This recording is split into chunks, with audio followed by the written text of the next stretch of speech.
News, ಇದು ನಿಮ್ಮ ಧ್ವನಿ. ನಮಸ್ಕಾರ. ಎಸ್ ನ್ಯೂಸ್ಗೆ ಸ್ವಾಗತ. ನಾನು ಎಸ್ ದೇವೇಂದ್ರಗೌಡ. ಇಂದಿನ ಮುಖ್ಯಾಂಶಗಳು. ಕಾರ್ಪೊರೇಟ್ ಕೋಮುವಾದಿಗಳ ಸಾರ್ವಜನಿಕ ಜೀವನದಿಂದ ತೊಲಗಿ ಸಿಪಿಐಎಂ. ಕನ್ನಡ ಸೇನೆ ಕರ್ನಾಟಕ ಸಂಘಟನೆಯಿಂದ ನೂತನ ಪದಾಧಿಕಾರಿಗಳ ಆಯ್ಕೆ.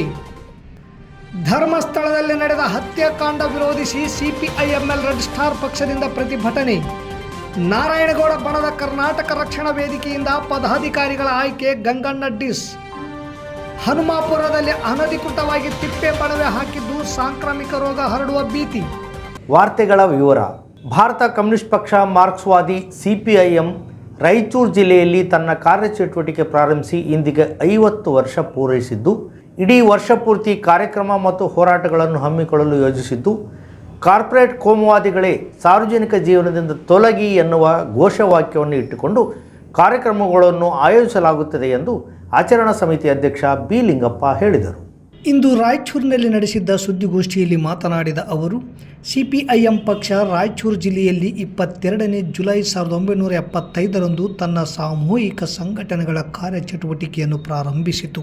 ಪ್ರಾರಂಭದಲ್ಲಿ ಚಂದ್ರಶೇಖರ್ ಬಾಳೆ ಮತ್ತು ಪುರುಷೋತ್ತಮ್ ಕಲಾಲ್ಬಂಡಿ ಇರುವರು ಈ ಕಾರ್ಯಕ್ಕೆ ಚಾಲನೆ ನೀಡುವ ಮೂಲಕ ಜಿಲ್ಲೆಯಲ್ಲಿ ವಿದ್ಯಾರ್ಥಿ ಸಂಘಟನೆ, ರೈತ ಸಂಘಟನೆ, ಕಾರ್ಮಿಕ ಸಂಘಟನೆಗಳ ಮೂಲಕ ಹೋರಾಟವನ್ನು ಪ್ರಾರಂಭಿಸಿ ಸಂಘಟನೆಗೆ ಹಲವಾರು ಕಾರ್ಯಕರ್ತರನ್ನು ತರುವಲ್ಲಿ ಸಫಲರಾದವರು. ಪ್ರಸ್ತುತ ರಾಯಚೂರು ಜಿಲ್ಲೆಯಲ್ಲಿ ತನ್ನ ಸಾಮೂಹಿಕ ಸಂಘಟನೆಗಳ ಮೂಲಕ ಕ್ರಿಯಾಶೀಲವಾಗಿರುವ ಪಕ್ಷಕ್ಕೆ ಇಂದಿನಿಂದ ಮುಂದಿನ ಜುಲೈ 22, 2026ರವರೆಗೆ ಹಲವಾರು ಕಾರ್ಯಕ್ರಮಗಳನ್ನು ಹಮ್ಮಿಕೊಳ್ಳುವ ಮೂಲಕ ಪಕ್ಷ ಮತ್ತು ಸಂಘಟನೆಗಳನ್ನು ವಿಸ್ತರಿಸುವ ಗುರಿಯನ್ನು ಹೊಂದಿದ್ದು, ಈ ಸಂದರ್ಭದಲ್ಲಿ ಪಕ್ಷದಿಂದ ಹಿಂದೆ ದೂರವಾಗಿ ಪಕ್ಷಕ್ಕೆ ಯಾವುದೇ ರೀತಿ ಹಾನಿ ಮಾಡದ ಆ ಸಂಗಾತಿಗಳು ಮತ್ತೆ ಈ ಕಾರ್ಯಕ್ರಮಗಳಲ್ಲಿ ತೊಡಗಿಸಿಕೊಳ್ಳಲಿದ್ದಾರೆ ಎಂದರು. ಡಿವೈಎಫ್ಐ ಸಂಘಟನೆ ಮೂಲಕ ಸಾರ್ವಜನಿಕ ಜೀವನಕ್ಕೆ ಕಾಲಿಟ್ಟ ನಾನು ಅಲ್ಲಿಂದ ಕೆಪಿಟಿಸಿಎಲ್ ಗುತ್ತಿಗೆ ಕಾರ್ಮಿಕರನ್ನು ಕಾಯಂಗಾಗಿ ಹೋರಾಟ ರೂಪಿಸಿ ಯಶಸ್ವಿಯಾಗಿದ್ದೇವೆ. ಅದೇ ರೀತಿ ಇಂದು ಜಾಲಹಳ್ಳಿ ದೇವದುರ್ಗ ತಾಲೂಕಿಗೆ ನೀರಾವರಿಯಾಗಲು ಕೆಪಿಆರ್ಎಸ್ ಸಂಘಟನೆ ಮೂಲಕ ಹೋರಾಟ ಮಾಡಿದ ಫಲ ಇಂದು ದೇವದುರ್ಗ ತಾಲೂಕು ನೀರು ಕಂಡಿದೆ. ಇದಕ್ಕೆ ಸಂಘಟನೆ ಬಲ ನೀಡಿದ ಚಂದ್ರಶೇಖರ್ ಬಾಳೆ ಈ ಆಚರಣಾ ಸಮಿತಿ ಗೌರವಾಧ್ಯಕ್ಷರಾಗಿದ್ದಾರೆ. ಇಂದು ಕಾರ್ಪೊರೇಟ್ ಕಂಪನಿಗಳು ದೇಶವನ್ನು ಲೂಟಿ ಮಾಡುತ್ತಿವೆ. ಸಾವಿರಾರು ಎಕರೆ ಭೂಮಿಯನ್ನು ಸರ್ಕಾರದಿಂದ ಪಡೆದುಕೊಂಡು ಅದರಲ್ಲಿ ಕೆಲವು ಎಕರೆಯಲ್ಲಿ ಕಾರ್ಖಾನೆ ಸ್ಥಾಪಿಸಿ ಉಳಿದಿದ್ದನ್ನು ರಿಯಲ್ ಎಸ್ಟೇಟ್ಗೆ ಬಳಸಿಕೊಳ್ಳುತ್ತಿದೆ. ಆರ್ಟಿಫಿಷಿಯಲ್ ಇಂಟೆಲಿಜೆನ್ಸಿ ಬಳಕೆಯಿಂದ ಉದ್ಯೋಗಿಗಳು ನಾಶವಾಗುತ್ತವೆ. ನಮ್ಮ ಜಿಲ್ಲೆಯಲ್ಲಿ 5,000ಕ್ಕೂ ಹೆಚ್ಚು ವಿಜ್ಞಾನ ಮತ್ತು ಗಣಿತ ಮಾಸ್ತರುಗಳಲ್ಲಿ 10ನೇ ತರಗತಿ ರಿಸಲ್ಟ್ ಏನಾಗಿದೆ ಎಂಬುದು ನಮಗೆ ಗೊತ್ತಿದೆ. ಹೀಗಾದರೆ ನಮ್ಮ ಮಕ್ಕಳ ಭವಿಷ್ಯ ಏನು? ಇದರ ವಿರುದ್ಧ ನಾವು ಈ ಸಂದರ್ಭದಲ್ಲಿ ಹೋರಾಟ ರೂಪಿಸಲಿದ್ದೇವೆ ಎಂದು ತಮ್ಮ ಅನುಭವವನ್ನು ಆಚರಣಾ ಸಮಿತಿಯ ಗೌರವಾಧ್ಯಕ್ಷರಾದ ರಾಘವೇಂದ್ರ ಕುಷ್ಟಗಿ ಹಂಚಿಕೊಂಡರು. ಪತ್ರಿಕಾಗೋಷ್ಠಿಯಲ್ಲಿ ಆಚರಣಾ ಸಮಿತಿ ಕಾರ್ಯಾಧ್ಯಕ್ಷ ಕೆ.ಜೆ. ವೀರೇಶ್, ಪ್ರಧಾನ ಕಾರ್ಯದರ್ಶಿ ಎಸ್. ದೇವೇಂದ್ರಗೌಡ, ಉಪಾಧ್ಯಕ್ಷ ಬಿ. ಬಸವರಾಜ್, ಕಾರ್ಯದರ್ಶಿಗಳಾದ ಡಿ.ಎಸ್. ಶರಣಬಸವ ಮತ್ತು ಬಸವಂತರಾಯಗೌಡ ಕಲ್ಲೂರು ಇದ್ದರು. ಸಾಮೂಹಿಕ ಸಂಘಟನೆಯಾಗಿರ್ತಕ್ಕಂಥ ಡಿವೈಎಫ್ಐ ನೋಡ್ತಾ ಇದೆ. ನಾನು ಯುವಕನಿದ್ದಾಗ ಆ ಒಂದು ಚಟುವಟಿಕೆಯಲ್ಲಿ ಪ್ರಾರಂಭ ಮಾಡಿ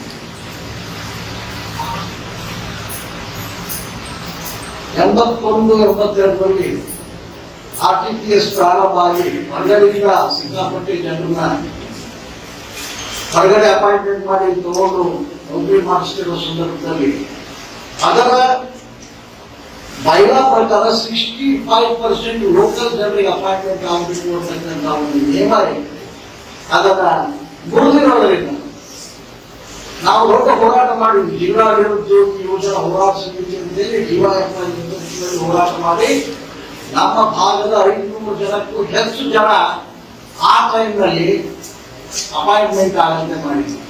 ನಿರುದ್ಯೋಗದ ಸಮಸ್ಯೆ ಕುರಿತು ಇಡೀ ದೇಶದೊಳಗಡೆ ಒಂದು ಚಳವಳಿಯಾಗಿ ರೂಪುಗೊಂಡದ್ದು ರಾಯಚೂರಲ್ಲಿ. ಅವರು ಡಿವೈಎಫ್ಐ ಮೂಲಕ ಆ ಡಿವೈಎಫ್ಐ ಅನ್ನೋದು ಮಾರ್ಕ್ಸ್ವಾದಿ ಕಮ್ಯುನಿಸ್ಟ್ ಪಕ್ಷದ ಒಂದು ಸಾಮೂಹಿಕ ಸಂಘಟನೆಯನ್ನು ಹೆಮ್ಮೆಯಿಂದ ನಾನು ಈ ಸಂದರ್ಭದಲ್ಲಿ ಹೇಳ್ತೀನಿ. ಕನ್ನಡ ಸೇನೆ ಕರ್ನಾಟಕ ಸಂಘಟನೆ ತಾಲೂಕಾ ಸಮಿತಿ ಅಧ್ಯಕ್ಷರಾದ ಶಾಮಿದ್ ಸಾಬ್ ಕಿಡದೂರು ಅವರ ನೇತೃತ್ವದಲ್ಲಿ ನಗರದ ಪ್ರವಾಸಿ ಮಂದಿರದಲ್ಲಿ ಕರೆದ ಸಭೆಯಲ್ಲಿ ನೂತನವಾಗಿ ಪದಾಧಿಕಾರಿಗಳನ್ನು ಆಯ್ಕೆ ಮಾಡಲಾಯಿತು. ಕಾನೂನು ಸಲಹೆಗಾರರಾದ ಬಸವರಾಜ ನಾಯಕ್ ವಕೀಲ್ ಅವರು ಮಾತನಾಡಿ, ಈ ಸಂಘಟನೆ ರಾಜ್ಯಾಧ್ಯಕ್ಷರಾದ ಕೆ.ಆರ್. ಕುಮಾರ್ ಅವರ ಮಾರ್ಗದರ್ಶನದಲ್ಲಿ ಸಿಂಧನೂರು ತಾಲೂಕಿನಲ್ಲಿ ಸಂಘಟನೆ ರಚನೆ ಮಾಡಿ ಉತ್ತಮ ಕಾರ್ಯನಿರ್ವಹಿಸಲು ಸಂಘಟನೆಯ ಉದ್ದೇಶ ಕನ್ನಡ ನಾಡು, ನುಡಿ, ಜಲ ಸಂರಕ್ಷಣೆ ನಮ್ಮ ಧ್ಯೇಯ ಆಗಿರಲಿ. ಪ್ರಾಮಾಣಿಕ ನಿಷ್ಠೆ ಸಂಘದ ಪದಾಧಿಕಾರಿಗಳ ಉಸಿರಾಗಿರಲಿ. ನೊಂದು ಬೆಂದವರಿಗೆ ಬೆಳಕಾಗಿ ಈ ಕನ್ನಡ ಸೇನೆ ಕರ್ನಾಟಕ ಸಂಘದ ಹೆಸರು ಬೆಳೆಯಲಿ ಎಂದರು. ಈ ವೇಳೆ ತಾಲೂಕು ಉಪಾಧ್ಯಕ್ಷ ಶಿವಣ್ಣ ನಾಯಕ್, ಕಾನೂನು ಸಲಹೆಗಾರ ಬಸವರಾಜ್ ನಾಯಕ್, ಮಾಧ್ಯಮ ಸಲಹೆಗಾರ ಬಂದೆ ನವಾಜ್, ಯುವ ಘಟಕದ ಅಧ್ಯಕ್ಷ ನವೀನ್ ದೊಡ್ಡಮನಿ ಮುದ್ದಾಪುರ, ನಗರ ಘಟಕದ ಉಪಾಧ್ಯಕ್ಷ ವೀರೇಶ್ ಕಂದ್ಕಲ್, ತಾಲೂಕು ಸಂಚಾಲಕರಾದ Mahesh Sukalpete, DS Suligi, Sharanappa Raitanagar camp, Lingaraj, Anand Desai, Chetan K, Beerappa, Veerabhadraswamy, Mudiyappa, Hosagerappa, Sharanabasava, Srinivas, Ningappa ಸೇರಿದಂತೆ ಅನೇಕ ಪದಾಧಿಕಾರಿಗಳು ಇದ್ದರು. ಅಧ್ಯಕ್ಷರಾಗಿ ಆಲ್ರೆಡಿ ಸೇವೆ ಮಾಡ್ತಾ ಇದ್ದಾರೆ. ಅವರ ಒಂದು ಅಧ್ಯಕ್ಷತೆಯಲ್ಲಿ ಇಂದು ಕಾನೂನು ಸಲಹೆಗಾರರು, ಮಾಧ್ಯಮ ಸಲಹೆಗಾರರು ಸೇರಿದಂತೆ ವಿವಿಧ ಪದವಿಗಳನ್ನು ನೇಮಕ ಆದೇಶವನ್ನು ಮಾಡಿ ಇಂದು ನೇಮಕ ಪತ್ರವನ್ನು ನೀಡುತ್ತಿದ್ದಾರೆ. ಈ ಒಂದು ಸಂಘಟನೆಯ ಉದ್ದೇಶ ಎಂದರೆ ಕನ್ನಡ ನೆಲ ಜಲ ಭಾಷೆಯನ್ನು ಉಳಿಸುವಂತಹ ನಿಟ್ಟಿನಲ್ಲಿ ನಾವೆಲ್ಲರೂ ಕನ್ನಡಗೋಸ್ಕರ, ಕನ್ನಡ ಮಾತೆಗೋಸ್ಕರ ದುಡಿಯುವಂತಹ ಕೆಲಸಕ್ಕೆ ಇಲ್ಲಿರುವಂತಹ ಎಲ್ಲ ನನ್ನ ಸಂಘಟನಾಕಾರರು, ಸಲಹೆಗಾರರು ಸೇರಿದಂತೆ ಎಲ್ಲರೂ ಕೂಡ ಈ ಒಂದು ಕನ್ನಡ ಉಳಿಸು ಬೆಳೆಸುವಂತಹ ಕೆಲಸಕ್ಕೆ ಎಲ್ಲರೂ ಒಗ್ಗೂಡಿ ಕೆಲಸ ಮಾಡಿದರೆ ಈ ಒಂದು ಸಂಘಟನೆಗೆ ಒಳ್ಳೆ ಹೆಸರು ಬರುತ್ತೆ. ಹಾಗಾಗಿ ಈ ಒಂದು ಕನ್ನಡ ಸೇನೆ ಕರ್ನಾಟಕದ ಇಂದು ನೂತನ ಪದಾಧಿಕಾರಿಗಳ ನೇಮಕ ಕಾರ್ಯಕ್ರಮವನ್ನು ಆಯೋಜನೆ ಮಾಡಿದ್ದು, ಇನ್ನು ಕೆಲವೇ ಕ್ಷಣಗಳಲ್ಲಿ ಎಲ್ಲ ನೇಮಕಾತಿಗಳನ್ನು ನೀಡುತ್ತೇವೆ. ಹಾಗಾಗಿ ಈ ಒಂದು ಕನ್ನಡ ಸೇನೆಯ ಕರ್ನಾಟಕ ಕಾನೂನು ಸಲಹೆಗಾರರಾದಂತಹ ಬಸವರಾಜಣ್ಣ ಈ ಒಂದು ಕಾರ್ಯಕ್ರಮವನ್ನು ಉದ್ದೇಶಿಸಿ ಒಂದೆರಡು ಮಾತನ್ನು ಹೇಳ್ತಾರೆ. ಯಾವ ತರ ಹೋರಾಟ ಮಾಡಬೇಕು, ಕಾನೂನು ರೀತಿಯಲ್ಲಿ ಮಾಡಬೇಕು, ಯಾರಿಗೇ ಒಂದು ಸಾರ್ವಜನಿಕವಾಗಿ ಸಮಸ್ಯೆ ಆದರೆ ನಾವು ಏನು ಮಾಡಬೇಕು ಅನ್ನುವಂಥದ್ದು ವಿಶೇಷವಾಗಿ ಹೇಳಿಕೊಡ್ತಾರೆ. ನಾಳೆ CPIML ರೆಡ್ ಸ್ಟಾರ್ ರಾಜ್ಯ ಸಮಿತಿ ಕರೆ ಮೇರೆಗೆ ಧರ್ಮಸ್ಥಳದಲ್ಲಿ ನಡೆದ 400ಕ್ಕೂ ಹೆಚ್ಚು ಮಹಿಳೆಯರ ಕಾಣೆ, ಸಾಮೂಹಿಕ ಅತ್ಯಾಚಾರ, ಕೊಲೆ ಹಾಗೂ ಅಂತ್ಯಕ್ರಿಯೆ, ದೇಶದ ಅತಿದೊಡ್ಡ ಕೊಲೆ ಪ್ರಕರಣ, ಜಿಲ್ಲೆಯ ಎಲ್ಲ ತಾಲೂಕುಗಳಲ್ಲಿ ಪ್ರತಿಭಟನೆ ಹಮ್ಮಿಕೊಳ್ಳಲಾಗಿದೆ ಎಂದು ರಾಜ್ಯ ಸಮಿತಿ ಸದಸ್ಯ ಎಂ ಗಂಗಾಧರ್ ಹೇಳಿದರು. ಧರ್ಮಸ್ಥಳದ ಪ್ರಮುಖ ಅಪರಾಧಿಗಳನ್ನು ತಕ್ಷಣವೇ ಬಂಧಿಸಿ ಉನ್ನತ ಮಟ್ಟದ ನ್ಯಾಯಾಂಗ ತನಿಖೆಗೆ ಒತ್ತಾಯಿಸಿ ಜಿಲ್ಲಾ ಮತ್ತು ಎಲ್ಲ ತಾಲೂಕು ಕೇಂದ್ರಗಳಲ್ಲಿ ಪ್ರತಿಭಟನಾ ಹೋರಾಟ ನಡೆಸಿ ತಹಸೀಲ್ದಾರರ ಮೂಲಕ ಮುಖ್ಯ ನ್ಯಾಯಮೂರ್ತಿಗಳು, ಉಚ್ಚ ನ್ಯಾಯಾಲಯ ಬೆಂಗಳೂರು ಇವರಿಗೆ ಮನವಿ ಪತ್ರ ನೀಡಲಾಗುವುದು. ಕಾರಣ, ಕಮ್ಯುನಿಸ್ಟ್ ಪಕ್ಷದ ಸದಸ್ಯರು ಹಾಗೂ ದಲಿತ, ರೈತ, ಕಾರ್ಮಿಕ, ಮಹಿಳಾ, ವಿದ್ಯಾರ್ಥಿ, ಯುವಜನರು, ಪ್ರಗತಿಪರ ಚಿಂತಕರು ಪ್ರತಿಭಟನೆಯಲ್ಲಿ ಭಾಗವಹಿಸಿ ಯಶಸ್ವಿಗೊಳಿಸಲು ಮನವಿ ಮಾಡಿದರು. ನಗರದ ಪ್ರವಾಸಿ ಮಂದಿರದಲ್ಲಿ ಕರ್ನಾಟಕ ರಕ್ಷಣಾ ವೇದಿಕೆ ಜಿಲ್ಲಾಧ್ಯಕ್ಷ ಗಂಗಣ್ಣ ಡಿಶ್ ನೇತೃತ್ವದಲ್ಲಿ ಪದಾಧಿಕಾರಿಗಳ ಆಯ್ಕೆ ಹಾಗೂ ಸೇರ್ಪಡೆ ಕಾರ್ಯಕ್ರಮ ನಡೆಯಿತು. ಕರವೇ ರಾಜ್ಯಾಧ್ಯಕ್ಷ ನಾರಾಯಣಗೌಡರು ಈಗಾಗಲೇ ರಾಜ್ಯದಲ್ಲಿ ಹಲವಾರು ಜನಪರ ಹೋರಾಟ ಮಾಡುತ್ತಾ, ಅದರಲ್ಲೂ ಬೆಳಗಾವಿ ವಿಚಾರದಲ್ಲಿ ನಿರಂತರ ಹೋರಾಡುತ್ತಾ ಬಂದಿದ್ದು, ನಾಡು ನುಡಿ ಜಲ ಸಂರಕ್ಷಣೆಯ ವಿಚಾರದಲ್ಲಿ ರಾಜ್ಯದಾದ್ಯಂತ ವಿನೂತನವಾಗಿ ಹೋರಾಡಿದ ಕೀರ್ತಿ ಅವರಿಗಿದೆ. ಅವರ ಸಂಘಟನೆಯ ತತ್ವ ಸಿದ್ಧಾಂತಗಳನ್ನು ಒಪ್ಪಿಕೊಂಡ ತಮಗೆ ಮುಕ್ತವಾಗಿ ಸ್ವಾಗತಿಸುತ್ತಾ ಸಂಘಟನೆಗಳ ಆದೇಶಗಳನ್ನು ಚಾಚು ತಪ್ಪದೆ ಪಾಲಿಸಬೇಕು ಎಂದು ನೂತನ ಪದಾಧಿಕಾರಿಗಳಿಗೆ ಕರೆ ನೀಡಲಾಯಿತು. ಜಿಲ್ಲಾ ಕಾರ್ಮಿಕರ ಘಟಕದ ಅಧ್ಯಕ್ಷರಾಗಿ ಗುರುರಾಜ್ ಮುಕುಂದ, ತಾಲೂಕು ಕಾರ್ಮಿಕರ ಘಟಕದ ಅಧ್ಯಕ್ಷರಾಗಿ ದುರ್ಗೇಶ್ ಬಾಲಿ, ನಗರ ಘಟಕದ ಅಧ್ಯಕ್ಷರಾಗಿ ವಿಜಯ್ ಕುಮಾರ್ ಬಿ, ತಾಲೂಕು ಸಲಹೆಗಾರರಾಗಿ ಹುಲಗಪ್ಪ ಮೇಟಿ, ಸಾಮಾಜಿಕ ಜಾಲತಾಣ ಸಂಚಾಲಕರಾಗಿ ಬಸವರಾಜ್ ಸುಕಲ್ಪೇಟೆ, ಹೋಬಳಿ ಘಟಕ ಅಧ್ಯಕ್ಷರಾಗಿ ಬಸವರಾಜ್ ವಲ್ಕಂದಿನ್ನಿ, ನಾಗಪ್ಪ ಸಾಲ್ಗುಂದ ಆಯ್ಕೆಗೊಂಡಿದ್ದಾರೆ. ಈ ವೇಳೆ ತಾಲೂಕು ಅಧ್ಯಕ್ಷ ಲಕ್ಷ್ಮಣ ಬೋಬಿ, ಜಿಲ್ಲಾ ಉಪಾಧ್ಯಕ್ಷ ರಾಮಕೃಷ್ಣ ಭಜಂತ್ರಿ, ದೇವೇಂದ್ರಗೌಡ, ಬಸವರಾಜ್ ಗಸ್ತಿ, ಖಜೂರ್ ಭಾಷಾ, ಶಿವಮ್ಮ ಶಂಕರಪ್ಪ ಬ್ಯಾಡಗಿ ಹಾಗೂ ರವಿ ಸೋಮಲಾಪುರ್ ಸೇರಿದಂತೆ ಅನೇಕರು ಉಪಸ್ಥಿತರಿದ್ದರು. ಜಿಲ್ಲಾ ಒಂದು ಕಾರ್ಮಿಕರ ಘಟಕದ ಅಧ್ಯಕ್ಷರನ್ನಾಗಿ ಇಂದು ಗುರುರಾಜ್ ಮುಖಂದಿ ಅವರನ್ನ ನೂತನವಾಗಿ ಜಿಲ್ಲಾ ಘಟಕ ಆಯ್ಕೆ ಮಾಡಿಕೊಳ್ಳಾಯಿತು. ಹಾಗೆಯೇ ತಾಲೂಕು ಘಟಕ ಹಲವು ಪದಾಧಿಕಾರಿಗಳನ್ನು ಆಯ್ಕೆ ಮಾಡಿಕೊಳ್ಳಾಯಿತು. ಈ ಒಂದು ಕರ್ನಾಟಕ ರಕ್ಷಣಾ ವೇದಿಕೆ ಒಂದು ನಮ್ಮ ನಾರಾಯಣಗೌಡರು ರಾಜ್ಯಾಧ್ಯಕ್ಷರಾದಂತಹ ನಾರಾಯಣಗೌಡರ ಒಂದು ದೊಡ್ಡ ಸಂಘಟನೆ. ತಾಲೂಕಿನ ಜಾಲಿಹಾಳ ಗ್ರಾಮ ಪಂಚಾಯಿತಿ ವ್ಯಾಪ್ತಿಯಲ್ಲಿ ಬರುವ ಹನುಮಾಪುರ ಗ್ರಾಮದಲ್ಲಿ ಅನಧಿಕೃತವಾಗಿ ತಿಪ್ಪಿ ಬಣವೆ ಹಾಕಿಕೊಂಡಿದ್ದು, ಇದರಿಂದ ಸೊಳ್ಳೆ ನೊಣ ಒಳಗೊಂಡಂತೆ ಹಾವು ಚೇಳುಗಳ ಕಾಟ ಹೆಚ್ಚಾಗಿದೆ. ಕೂಡಲೇ ತಿಪ್ಪೆ ಮತ್ತು ಬಣವೆಯನ್ನು ತೆರವುಗೊಳಿಸಬೇಕೆಂದು ಗ್ರಾಮ ಪಂಚಾಯತ್ ಸದಸ್ಯ ಮಾರುತಿ ಡಿ ಆಗ್ರಹಿಸಿದ್ದಾರೆ.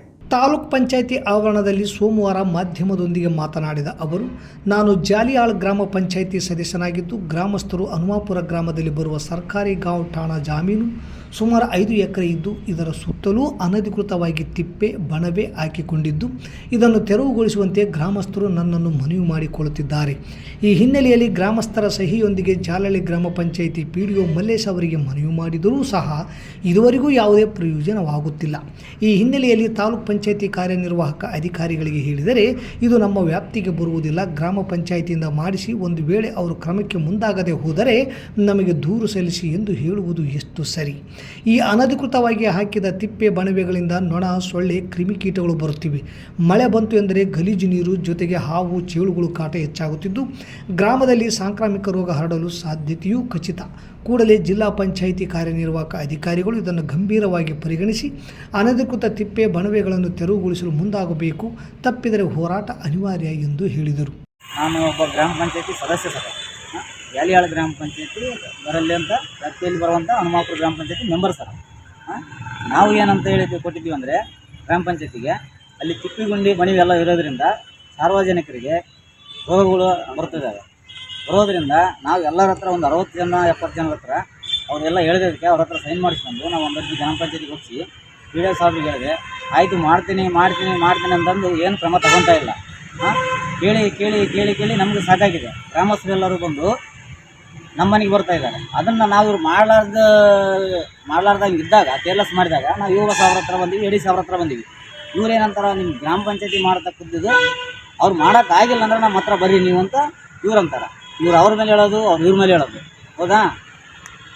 ತಕ್ಷಣ ಇದು ಶಿವ ಸಾವ್ರ ಗಮನಕ್ಕೆ ತಂದು ತೆರವುಗೊಳಿಸ್ಬೇಕಂದು ಕೋರ್ತಿದ್ದೇವೆ. ಮತ್ತೇನಿಲ್ಲ, ಕ್ರಮ ತಗೊಳ್ಳೋದಲ್ಲಿ ನಾವು ಹೋರಾಟಕ್ಕೆ ನಿಲ್ತೀವಿ ಅಂತ ಹೇಳ್ತಿದ್ದೇವೆ. ರಾತ್ರಿ ಊಟ ಸೇವಿಸಿದ ನಂತರ ಹೊಟ್ಟೆ ನೋವು ಕಾಣಿಸಿಕೊಂಡ ಪರಿಣಾಮ ಹೊಟ್ಟೆ ನೋವಿನಿಂದ ರಾಯಚೂರು ಜಿಲ್ಲೆಯ ಸಿರವಾರ ತಾಲೂಕಿನ ಕೆ.ತಿಮ್ಮಾಪುರ ಗ್ರಾಮದ ರಮೇಶ್, ನಾಗಮ್ಮ, ದೀಪಿಕಾ ಮೃತಪಟ್ಟಿದ್ದಾರೆ. 2 ಎಕರೆ ಸ್ವಂತ ಜಮೀನಿನಲ್ಲಿ ಹತ್ತಿ ಬೆಳೆದಿದ್ದ ರಮೇಶ್ ಅವರು ಬದುವಿನಲ್ಲಿ ಮನೆ ಬಳಕೆಗಾಗಿ ತರಕಾರಿ ಬೆಳೆಸಿದ್ದಾರೆ. ಶನಿವಾರ ಕೀಟ ನಿಯಂತ್ರಣಕ್ಕಾಗಿ ಕ್ರಿಮಿನಾಶಕ ಸಿಂಪಡಿಸಿ ತಳದಲ್ಲಿ ಗುಳಿಗೆಗಳನ್ನು ಇಟ್ಟಿದ್ದರು. ಸೋಮವಾರ ಹೊಲದಲ್ಲಿನ ಚವಳೆಕಾಯಿ ತಂದು ಪಲ್ಯ ತಯಾರಿಸಿ ರಾತ್ರಿ ಊಟ ಮಾಡಿದ ನಂತರ ವಾಕರಿಕೆ, ವಾಂತಿ, ಭೇದಿ ಕಾಣಿಸಿಕೊಂಡಿದೆ. ಅಸ್ವಸ್ಥಗೊಂಡವರನ್ನು ಚಿಕಿತ್ಸೆಗಾಗಿ ಲಿಂಗಸೂರು ಸಾರ್ವಜನಿಕ ಆಸ್ಪತ್ರೆಗೆ ದಾಖಲಿಸಲಾಗಿತ್ತು. ಚಿಕಿತ್ಸೆಗೆ ಸ್ಪಂದಿಸದೆ 3 ಮೃತಪಟ್ಟಿದ್ದಾರೆ. ಸದ್ಯ ರಮೇಶ್ ಪತ್ನಿ ಪದ್ಮಾವತಿ ಹಾಗೂ ಮಗ ಕೃಷ್ಣ, ಪುತ್ರಿ ಚೈತ್ರ ರಾಯಚೂರಿನ ರಿಮ್ಸ್ ಆಸ್ಪತ್ರೆಯಲ್ಲಿ ಚಿಕಿತ್ಸೆ ಪಡೆಯುತ್ತಿದ್ದು, ಕವಿತಾಳ್ ಠಾಣೆ PSI ವೆಂಕಟೇಶ್ ನಾಯಕ್ ಘಟನಾ ಸ್ಥಳಕ್ಕೆ ಭೇಟಿ ನೀಡಿ ಪರಿಶೀಲನೆ ನಡೆಸಿದ್ದಾರೆ. ಸಾವಿಗೆ ನಿಖರವಾದ ಮಾಹಿತಿಯು ತನಿಖೆಯಿಂದ ಗೊತ್ತಾಗಬಹುದು. ಮತ್ತೊಮ್ಮೆ ಮುಖ್ಯಾಂಶಗಳು.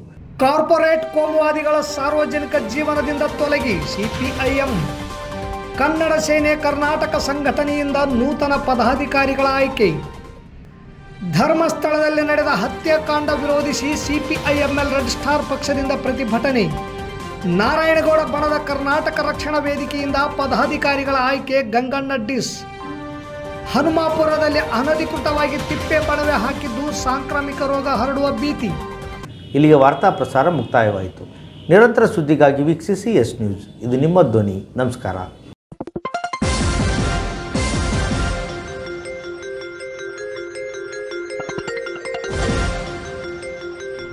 ಎಸ್ ನ್ಯೂಸ್, ಇದು ನಿಮ್ಮ ಧ್ವನಿ.